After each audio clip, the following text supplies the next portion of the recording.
elected its first female Prime Minister. I'm not sure if you heard it was in the news.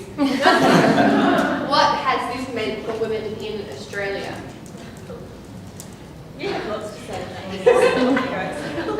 One of the things, I better come clean here and say that frankly Julia Gillard's politics are far too right-wing for me. But nevertheless, I think that one of the things it's done is given us a very clear view on how the media and our discussion reacts still to a woman at the top of politics. You know, what is she perpetually being criticised for? Oh, her voice is really ugly. Oh, I don't like the way she does her hair. Oh, she shouldn't wear those suits. Her bum looks too big in those suits. You know, what? When have you seen a male politician being criticised for his hairstyle or his suit style? I mean, really. Well, the nearest thing we can think of is the criticism of Tony Abbott's budgie smugglers. But sorry, if you don't criticise them, you don't criticise anything. However, but I think it is still a sort of worrying thought that a woman Prime Minister is not getting criticised, or so little of the criticism is directed towards her intellectual skills, and I don't think she's a stupid woman by any manner of means, or her political skills, or any of those things. Still, there's this focus on her looks. Why isn't she looking like my idea of a pretty woman? Well, I think that's been a bit of a wake-up call, or it should have been a bit of a wake-up call to all of us feminists. I would be pretty sure it's a message that's at least subliminally getting out to younger women in politics. This is what you're going to have to face if you get up to that top level. And, you know, maybe that's something else that we should be unpicking, challenging. Maybe that's another of the interesting things we can do. We've talked in gender studies for years about the way that female politicians in particular are talked about in terms of how they look and what they wear. But just to be devil's advocate, are we seeing a situation where actually Tony Abbott does come under a fair bit of fire for the way that he looks and his physical presentation? I don't know, maybe I'm imagining that. But, and I guess that makes me think, because we haven't talked about masculinities really, certainly we are seeing shifts in the way that we talk about and think about masculinity, and masculinities are increasingly now also being positioned in terms of physical appearance and bodies in the way that perhaps they weren't in the past. And I wonder if, I don't know, and I am just being advocate, but are we seeing a little bit of a shift in that regard? Because both of our Prime Ministers at the moment are quite frequently attacked in terms of how they look and not quite measuring up to physical standards. Are you nodding? I don't know. Yeah, well, yes, I kind of accept some of that, except that I think in that case, it's sort of gone the wrong way. I mean, if we're going to sexualise everything in politics, excuse me, that seems to me to be, I mean, it seems to be the opposite. Yeah, it seems to me that one of the things that feminism has increasingly learned to do, and must do more, is to speak up on behalf of the kind of these processes as they affect men.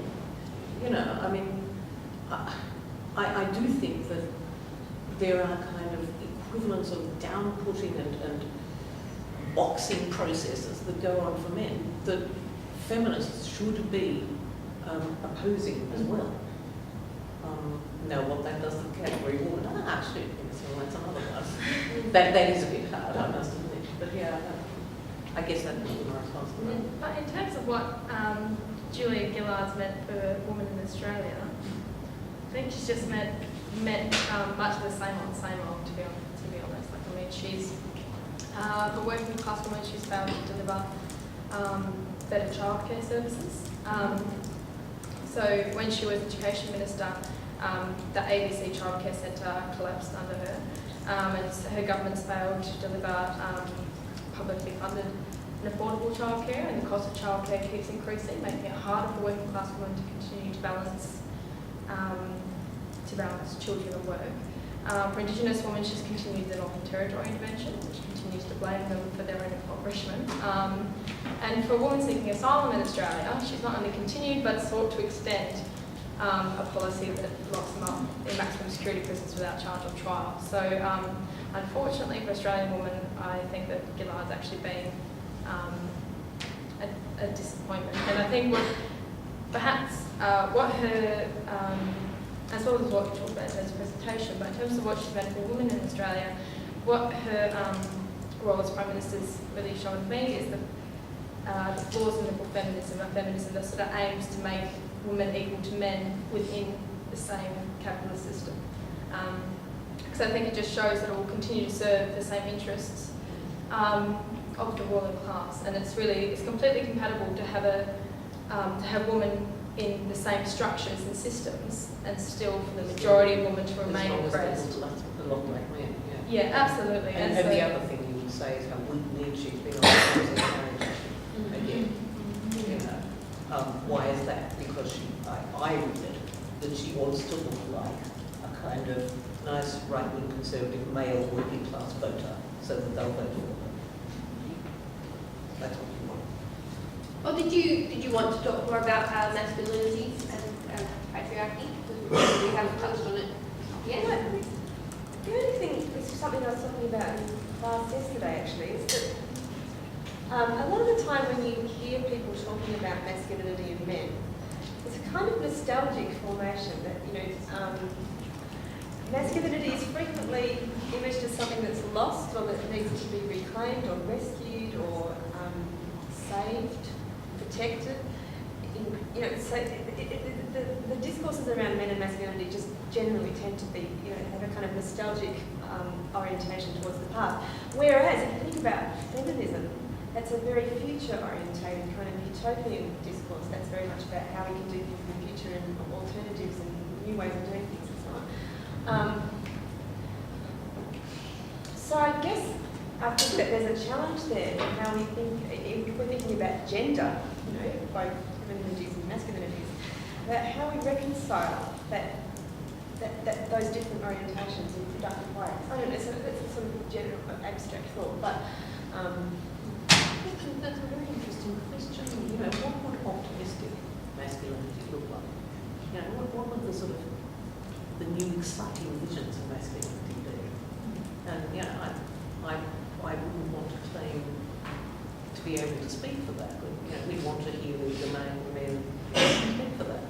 there is interesting work. But there must be. Yeah, there must be. There must be some kind of masculinity that doesn't go. Sorry, I've just been over at a medieval studies conference where someone was doing a very nice paper on the kind of masculinities of, kind of the mighty Thor type comic, which goes straight back to a presumed Nordic past where men were men, all right. They take back their time going around with bulgy muscles, killing people about masculinity.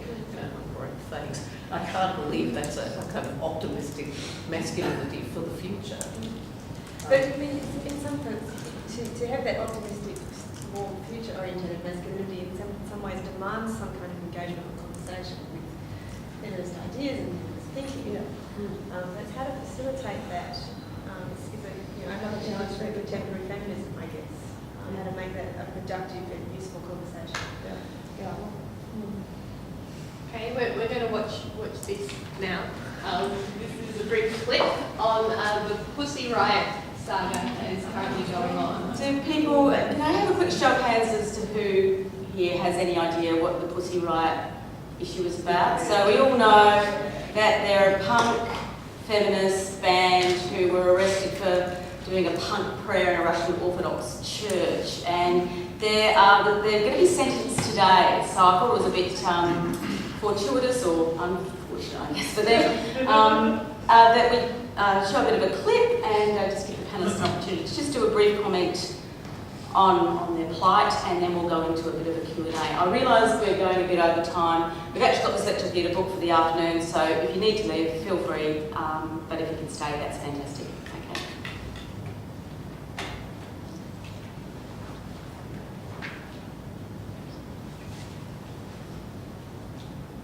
Volume. I knew this was happening. She was volume yesterday. I think she'll be right. We're happy just to have a look. Well, we can have a look at what they do anyway. See outside.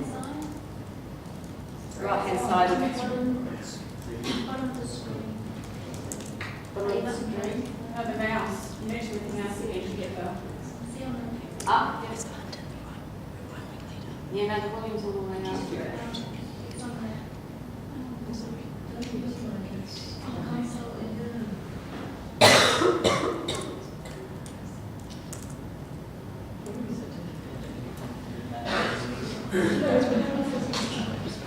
Practice one at every person.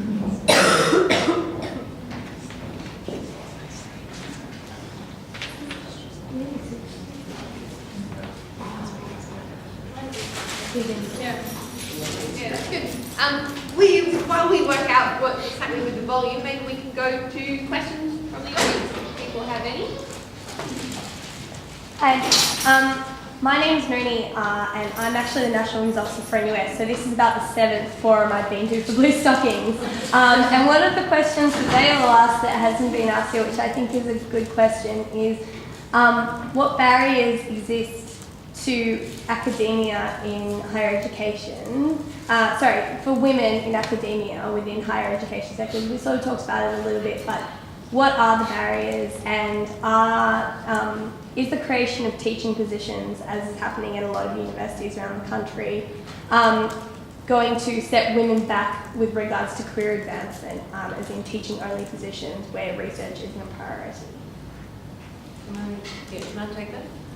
I think the barriers now are very much those, as I say, those kind of substructural ones, those ones that reside in the culture of the institution.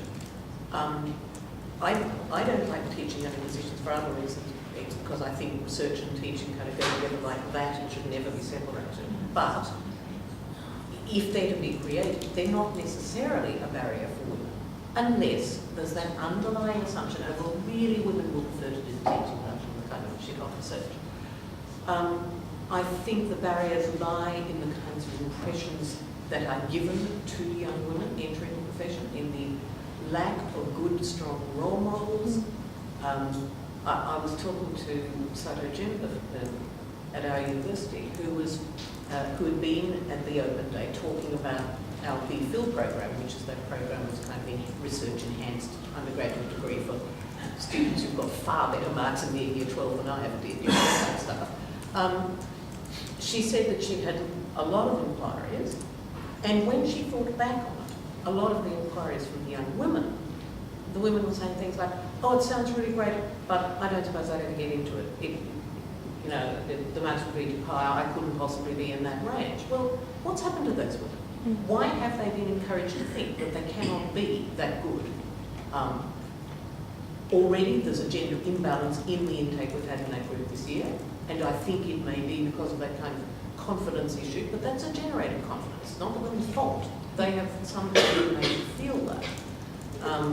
I think, again, there are problems in the institutions in terms of that kind of clone thing, to look like a top-class academic. I was told, this is admittedly years ago, but I was told once I didn't look like a medievalist, and I'm thinking, what do you mean? Not bald enough, not thin enough? What's the problem? I think there's not actually much in the institution. There's the kind of problems with the childcare and stuff like that, but that should apply to young male academics as well. I think there aren't too many structural issues anymore. When you look at the rules for entry, so to speak, they're always very egalitarian. But I think the real barriers are in the way those rules are actually enacted, proposed, thought about, the rhetoric within the institutions, the rhetoric even before the girls get into the university, that are the real barriers. And just adding to that, I still see with my women higher research students, often a tendency to a feeling of being faking it, that they'll be found out, that they shouldn't really be here, and reading so much more than their male counterparts in order to compensate for this sense of not quite belonging and not being legitimate in some way. And I still see that happening. So that's a kind of psychological thing that goes on with talking about higher research now, that I constantly kind of combat still. Sorry.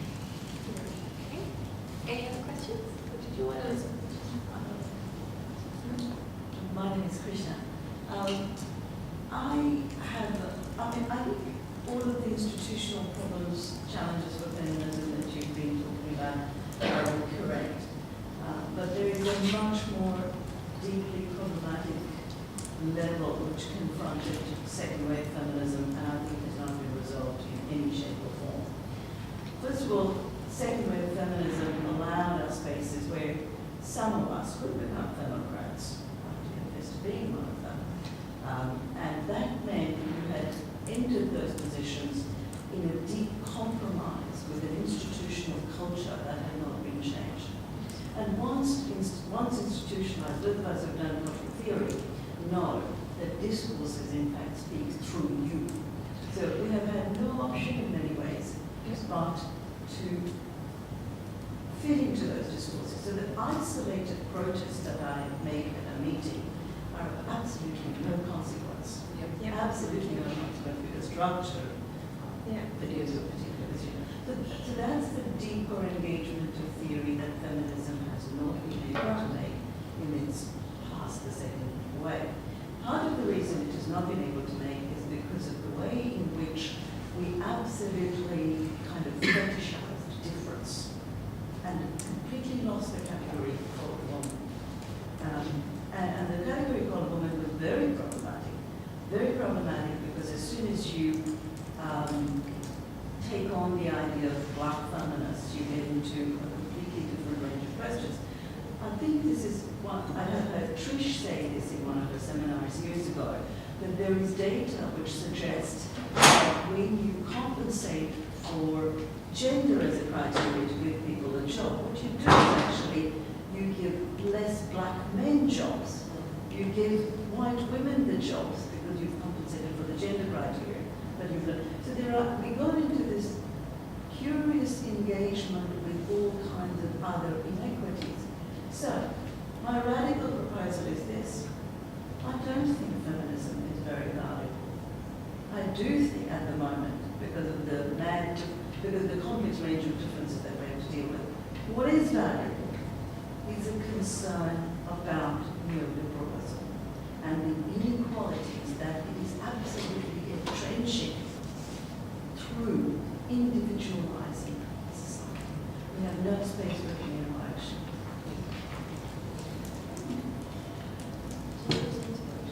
I think you're absolutely right, Krishna, in pointing to that, the terrible tragedy of the mysticalized of the Femocrat. And I do myself, go along for an interview to get funding for this big research grant, dressed up looking like a Femocrat, don't I? The kind of the nice black skirt that's sort of short and not too long. The high heels, I wore high heels, I will confess it. Oh my God. I feel terrible about it. But And it's what's frustrating about the urban Northern killer. these same things. But I think that's maybe because one of the failures of second wave feminism was to think through and achieve a reorganization of institutional culture. We didn't manage to do that. The institutional cultures remain, I think they have remained deeply kind of masculinized at this profound level. And certainly I absolutely agree that that challenge of neoliberalism has remained deeply entrenched and deeply committed to inequality in all sorts of ways. I would perhaps more kind of, and this is really optimistic, I would hope that feminism and other oppositions to neoliberalism could start thinking again about literally reworking institutional cultures so that they no longer reward patriarchal neoliberalism. And I would to say that, But that is blue spell. Whoa. yeah, but I mean, feminism, you're talking about a coalition of feminism with other social justice type orientated ways of thinking, and what was I going to say?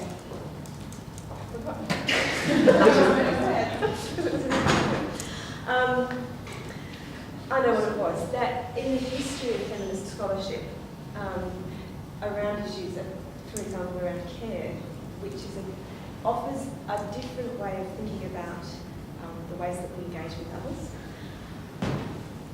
I think that feminism does remain relevant and useful in providing a whole history and a depth and a richness of scholarship that can support exactly the agenda that you were talking about, Krishna. But we don't actually have to reinvent the wheel because so much of that thinking has already been done in the context of feminism, and it's about, I guess, pulling that out and putting it into practice and finding ways for it to gain traction in institutional context, and that does mean coalitions with others.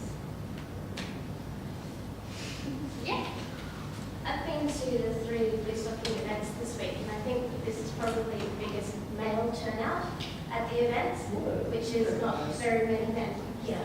How do you think we could encourage engagement with feminist issues with men, given that a lot of them feel that it means a loss of privilege to them as individuals?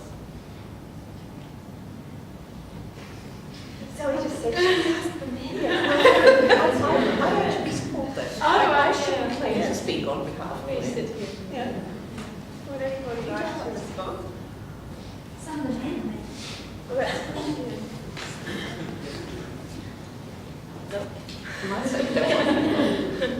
The only thing I'd feel competent to say is that I think there's good feminist work to suggest, and maybe we have to kind of get this out a bit more, that patriarchy doesn't just oppress women, it oppresses men. And neoliberalism certainly oppresses men in the most frightful ways. And I don't know if men feel that.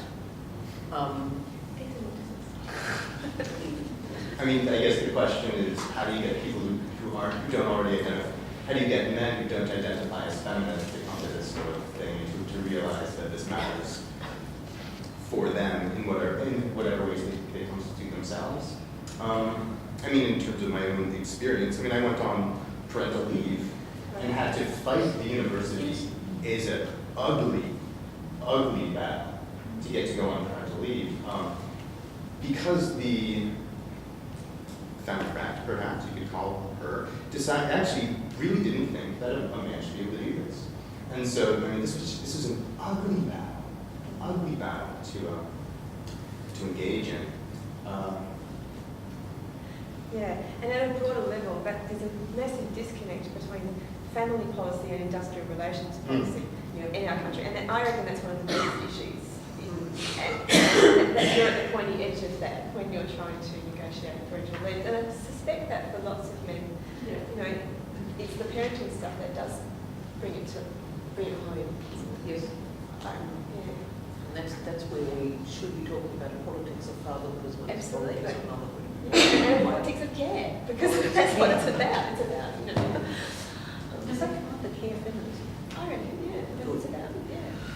We have time for one more very quick question. Well, just on the issue of the parental leave, I think that's something that touches a lot of it. I think aside from the fact there's that resistance at institutional level, I think that a man who wants to stay at home and be the primary caregiver feels a pressure from also family and from friends. It's like, oh my God, why would you want to take that massive drop in status? Because suddenly you've lost status and I don't know that there's that acceptance. I mean, it's starting to get there, but I don't know how you felt. Like you said, what if you say, oh, I wouldn't do it, I stay home and look after my kids? You know, what kind of reaction that gets from? Well, on the one hand, you know, when I would be walking with my baby strapped to my chest with groceries, and strangers would come up to me and say, "Oh, you're the best father." You know, like I looked that up, right? But so on the street, you know, I got treated very, very well, and people would hold their door open for me. Like a woman with a pram getting on the bus, like get out of the way. You know, it's totally disrespected. I got tons of kudos for being a dad with a baby, you know, which doesn't seem that radical a proposition. But then professionally, you know, why haven't you produced more? Yeah. This is a question that I've been asked on a number of occasions. And so this is where, I mean, I'm not exactly sure where to go with this other than to say, like, yeah, I mean, this is an issue that men who care about these things. Yeah, and face it's again, I mean, supposedly in all protocols of the university, production is supposed to be judged against opportunity, and opportunity has to take into account, family responsibility. But I think you're right. I think it is sometimes, not always, but sometimes selectively applied to women rather than men. Yeah, ridiculous. And I think this is, again, maybe where we have to kind of work to redo the institutions, revalue care within institutions, so that looking after your children is not a loss of status, it's a rise in status. So I'm going to get passionate and go over hours. Well, I think that's really excellent, but there's some snacks and they're going cold. And, I know that's very nice having guys, so maybe we can get one last round of applause for all our brothers.